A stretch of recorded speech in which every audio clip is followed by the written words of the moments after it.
پروردگار یہ کن لوگوں کی جماعت ہے؟ کیا حاجیوں کی جماعت ہے؟ کیا نمازیوں کی جماعت ہے؟ کیا زکاتیوں کی جماعت ہے؟ رب ارشاد فرمائے گا ان میں سے کسی کی جماعت نہیں ہے، یہ ان لوگوں کی جماعت ہے جن لوگوں نے اپنے بچوں کو حافظ قرآن بنایا۔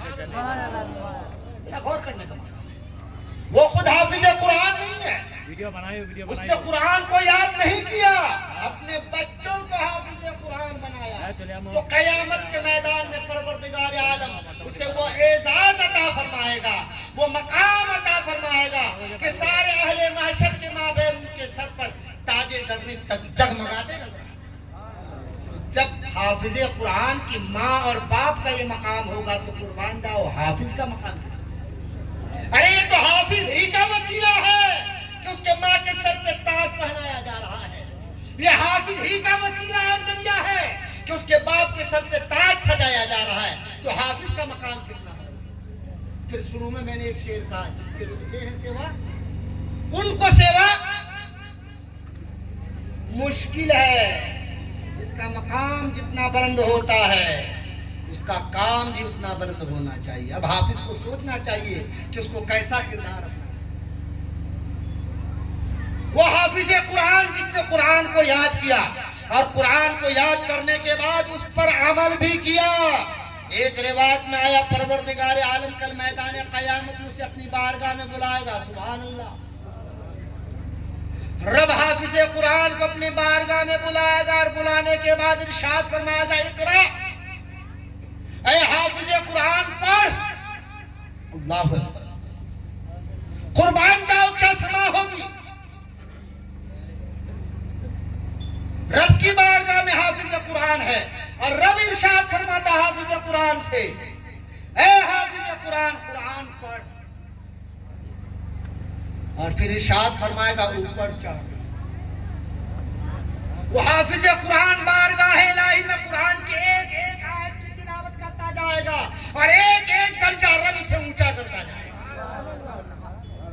قرآن پاک میں تحقیق کے مطابق 6236 آیت ہیں اور بقول مشہور 6666 آیت ہیں۔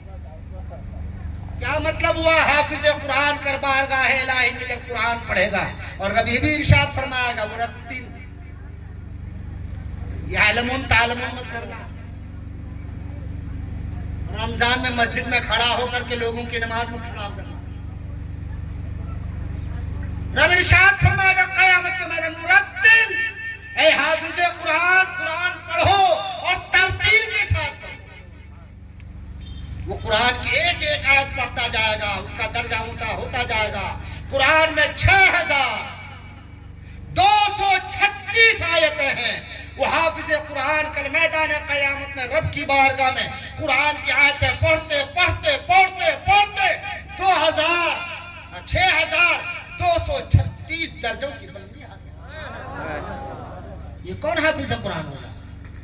وہی حافظ قرآن کہ تراویح سناتا ہو لیکن رمضان کا روزہ نہیں رکھتا، نہیں، وہ حافظ قرآن جس کے بارے میں آقا نے ارشاد فرمایا جس نے قرآن پڑھا اور پھر اس پر عمل بھی کیا، اس کا یہ مقام۔ ایک روایت میں آیا پروردگار عالم نے ارشاد فرمایا کہ حافظ قرآن کو پروردگار عالم کل میدان قیامت میں وہ مقام عطا فرمائے گا، وہ مرتبہ عطا فرمائے گا کہ رب اس سے راضی ہوگا، وہ خود جنت میں جائے گا اور پروردگار عالم اسے اختیار دے گا، اے حافظ قرآن تو اپنے خاندان میں سے 10 ایسے گنہگاروں کو جنت میں لے کے چلا جا جس کے لیے جہنم والی۔ معلوم ہوا حافظ قرآن کا مقام پروردگار عالم کی بارگاہ میں بڑا اونچا ہے، بہت بلند ہے، بڑا اونچا ہے، لیکن آگے آؤ کل میدان قیامت میں علماء کی جماعت بھی رب کی بارگاہ میں، ان کا کیا مقام ہوگا؟ تو پروردگار عالم کے پیارے حبیب نے ارشاد فرمایا حاجی 80 کی شفاعت کرے، حافظ قرآن 10 کی شفاعت کرے گا اور ایک عالم دین لامحدود گنہگاروں کی بے گنتی گنہگاروں کی شفاعت کرے گا۔ یہ مقام رب، بلکہ ایک حدیث پاک میری نظر سے گزری، پروردگار عالم کے پیارے محبوب ارشاد فرماتے ہیں کل میدان قیامت میں میزان عدل قائم ہوگی، اور میزان عدل قائم ہونے کے بعد حساب و کتاب ہوگا۔ ہر ایک کا حساب و کتاب ہونے کے بعد جہنمیوں کو جہنم کی طرف بھیجا جائے گا، جنتیوں کو جنت کی طرف بھیجا جائے گا۔ علماء کا حساب و کتاب ہوگا لیکن انہیں روک دیا جائے گا، جنتی جنت کی طرف جائیں گے، جہنمی جہنم کی طرف جائیں گے۔ علماء کے حساب و کتاب کے بعد انہیں روک دیا جائے گا، کافی وقت گزر جائے گا۔ علماء عرض کریں گے یا الہ العالمین، جہنمی جہنم کی طرف جا رہے ہیں، جنتی جنت کی طرف جا رہے ہیں، لیکن ہم علماء کو کیا ہوا ہے، ہماری جماعت کو کیوں روک کے رکھا گیا؟ تو پروردگار عالم کی طرف سے رحمت بھری صدا آئے گی، رب ارشاد فرمائے گا اے میرے محبوب کی امت کے علماء، جنتی جنت کی طرف جا رہے ہیں، جہنمی جہنم کی طرف جا رہے ہیں، لیکن میں نے اپنے محبوب کی امت کے علماء کو اس لیے رکھا گیا ہے، رو کے رکھا ہے کہ میرے محبوب کی امت کے وہ گنہگار جس کی کوئی سفارشی نہ ہو، جس کے کوئی شفاعت کرنے والا نہ ہو، جسے کوئی جنت میں نہیں لے جانے والا نہ ہو، جنت میں لے جانے والا کوئی نہ ہو، اے میرے محبوب کی امت کے علماء، ہم نے تمہیں اس لیے رو کے رکھا ہے کہ تم ان تمام گنہگاروں کو لے کر لے۔ یہ مقام پروردگار عالم نے عالم دین کو دیا ہے۔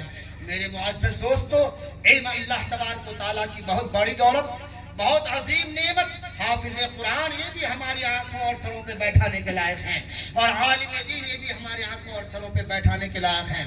اللہ تبارک و تعالیٰ کی بارگاہ میں دعا ہے کہ مولا تبارک و تعالیٰ ہمیں اور آپ کو بھی حافظ قرآن بننے کی توفیق عطا فرمائے، ہمیں اور آپ کو بھی عالم دین بننے کی توفیق عطا فرمائے۔ پروردگار عالم یہ ادارہ دارالعلوم رضائے مصطفیٰ کو دن دنی رات چوگنی ترقیوں سے ہمکنار فرمائے۔ یہ طلبہ جنہیں آج دستار حفظ سے نوازا جائے گا، جو حافظ قرآن بن کر کے تیار ہو چکے ہیں، اور ان علماء کرام کی عظیم جماعت ان کے سروں پہ آج پگڑی لپیٹے گی۔ اللہ تبارک و تعالیٰ کی بارگاہ میں دعا ہے کہ مولا عز و جل ان کے سینے میں تا قیام قیامت قرآن کو محفوظ۔ حافظ قرآن کا مقام بڑا اونچا ہے، رب کے محبوب نے ارشاد فرمایا وہ سینہ جس میں قرآن آ گیا، قبر کی مٹی اس سینے کو کھا قبر کی مٹی اس سینے کو کھا نہیں سکتی ہے۔ لہذا حفاظ کرام کی بارگاہ میں میری یہ التجا ہے کہ آپ قرآن پڑھو تو قرآن کو یاد کرو، ورنہ تو آقا کائنات نے جہاں حافظوں کے بارے میں بہت فضیلت